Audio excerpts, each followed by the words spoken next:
Bonjour les déconfinés du mental. J'espère que vous allez formidablement bien. Pour ma part, j'avoue que je surfe sur la joie de réaliser ces vidéos inspirantes, mais que l'on m'a dit quand même aidantes et compréhensibles. Après avoir vu le besoin et je dirais même l'obligation de trouver, voire de donner un sens à notre vie, et en tout cas à ce que l'on vit, notamment actuellement avec ce nouveau confinement, on a vu qu'il fallait s'appuyer sur un ou des pourquoi nous faisons les choses, et qui donc soutient le sens de ce qui est important pour nous.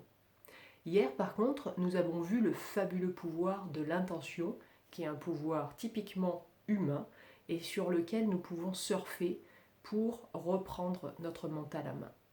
L'intention, c'est ce regard de l'âme, comme dit Bossuet, qui précède toutes nos actions. Cela peut être repris de manière involontaire ou de manière automatique, comme on le fait quand on bouge nos mains. Heureusement qu'on ne se dit pas j'ai l'intention de bouger la main. Ça serait très lourd à chaque seconde, milliseconde de notre vie. Donc là, il y a des automatismes d'intention qu'on n'a pas à s'occuper. Par contre, pour ce qui nous concerne, puisque je vous rappelle, la mission que vous avez acceptée en regardant ces vidéos, c'est de déconfiner votre mental dans le sens de le reprendre en main. Du coup, l'objectif, c'est vraiment de savoir utiliser l'intention d'une manière réfléchie. Avez-vous essayé ce matin, voire hier soir, de réfléchir aux intentions qui vous seraient utiles pour mener à bien cette journée, de reprendre en main la manière dont vous vouliez la vivre? 2, 3 intentions, voire peut-être 5 aujourd'hui. Moi, je l'ai fait à nouveau ce matin et grâce à vous, merci, j'avoue que je me suis observée différemment et j'ai vu une progression, surtout à la dernière intention, dans la posture du corps. À la fin de ma dernière intention, j'étais encore plus affirmée, je veux même dire ancrée, pour porter ces intentions. C'est presque comme si, à la fin de ma dernière intention, mon corps et mon cerveau me répondaient oui chef. C'est un sentiment puissant de reprise en main et j'espère que vous allez le vivre. Peut-être pas aujourd'hui, peut-être pas dans les premières fois. En tout cas, il est certain que les directives que vous passez à votre cerveau vous mettent en ordre de marche, d'avoir repris votre cerveau en main et votre langage corporel.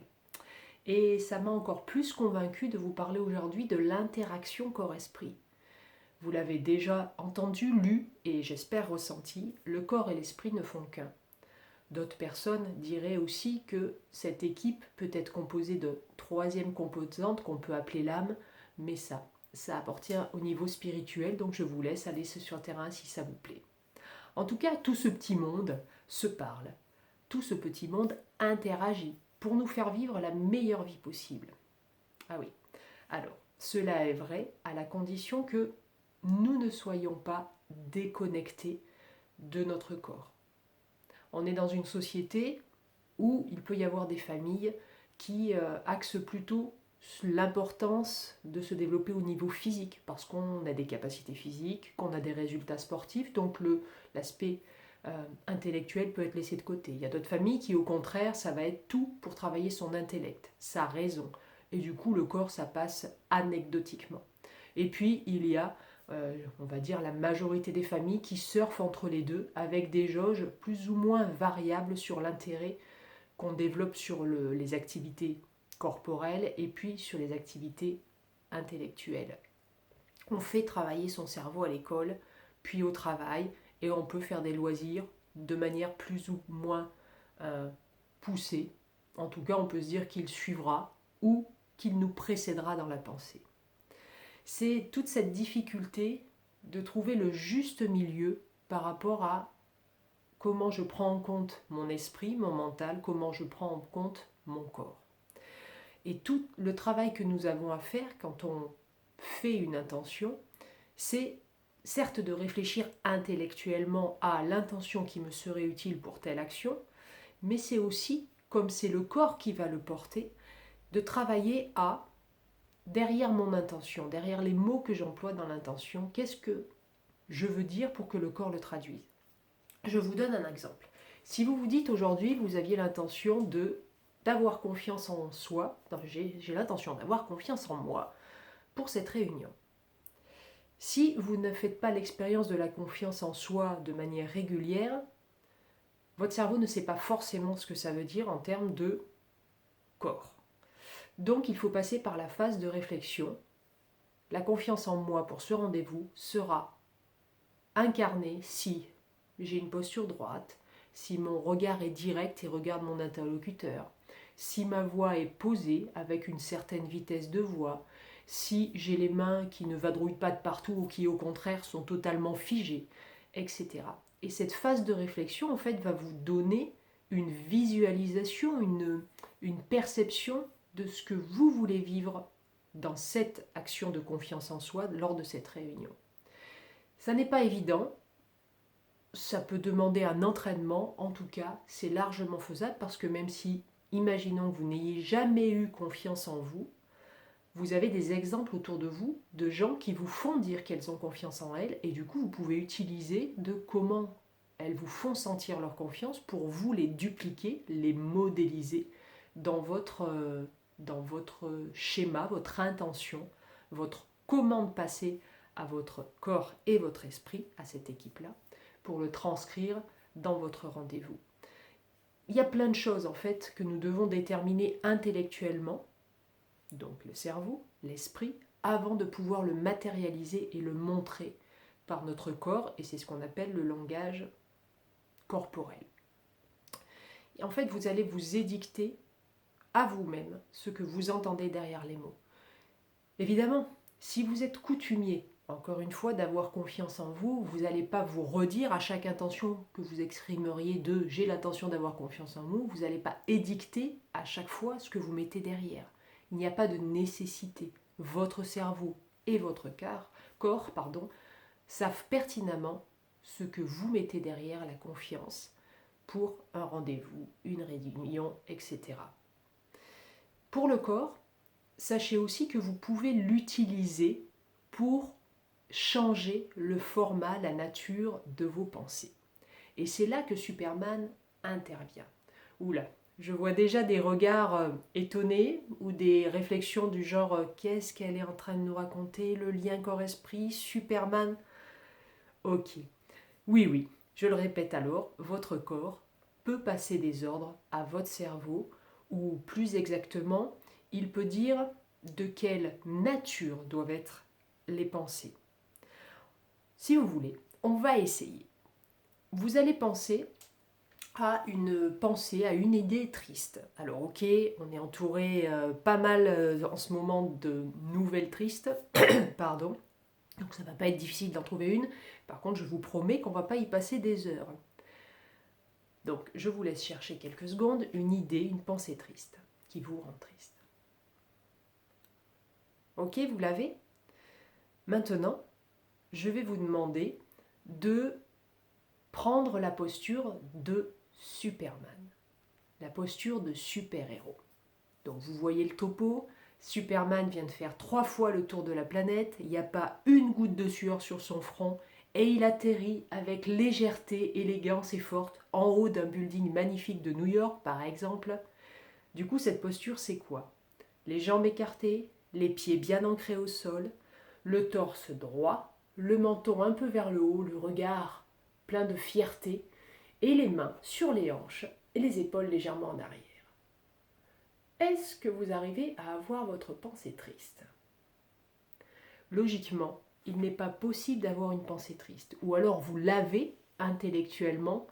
Par contre, votre cerveau ne peut pas comprendre que le corps soit confiant, heureux, fier et qu'une pensée triste arrive. Donc en fait, il va la mettre à distance. Il va la relativiser. Selon quelle est cette pensée ou cette idée, il peut même être en mode de recherche de solutions et de lâcher prise en disant ouais, c'est triste, mais je me sens en capacité de supporter cette idée, de la considérer comme quelque chose de très extérieur à moi qui, en tout cas, ne me fait pas de mal. Non, c'est vrai, à tous les coups, on peut avoir une pensée négative. Mais avec cette posture, vous ne pouvez pas avoir l'impact de cette pensée négative. Est-ce que vous avez bien ce ressenti ? J'imagine que oui, ça marche normalement à 99,99% du temps. On peut faire une autre expérience. j'espère que ce n'est pas celle que vous utiliserez au quotidien. C'est penser à quelque chose de joyeux. Vous savez, cette dernière vidéo du chat qui se casse la gueule et qui retombe sur le chien qui, lui, part en courant parce qu'il ne comprend pas ce qui lui arrive. Vous voyez l'idée? Elle est drôle. Et bien maintenant, vous allez prendre au contraire la posture de Droopy. Vous voyez le chien qui est toujours triste, qui a toujours un air triste, une posture triste. Il a le regard bas, il a les babines basses, il a la démarche lente, le phrasé très lent. Tout est lent et bas en fait. Et bien maintenant que vous avez cette posture, essayez de voir cette vidéo ou cette image rigolote dans la tête. Et bien c'est pareil, vous pouvez la voir intellectuellement, cet aspect drôle et positif.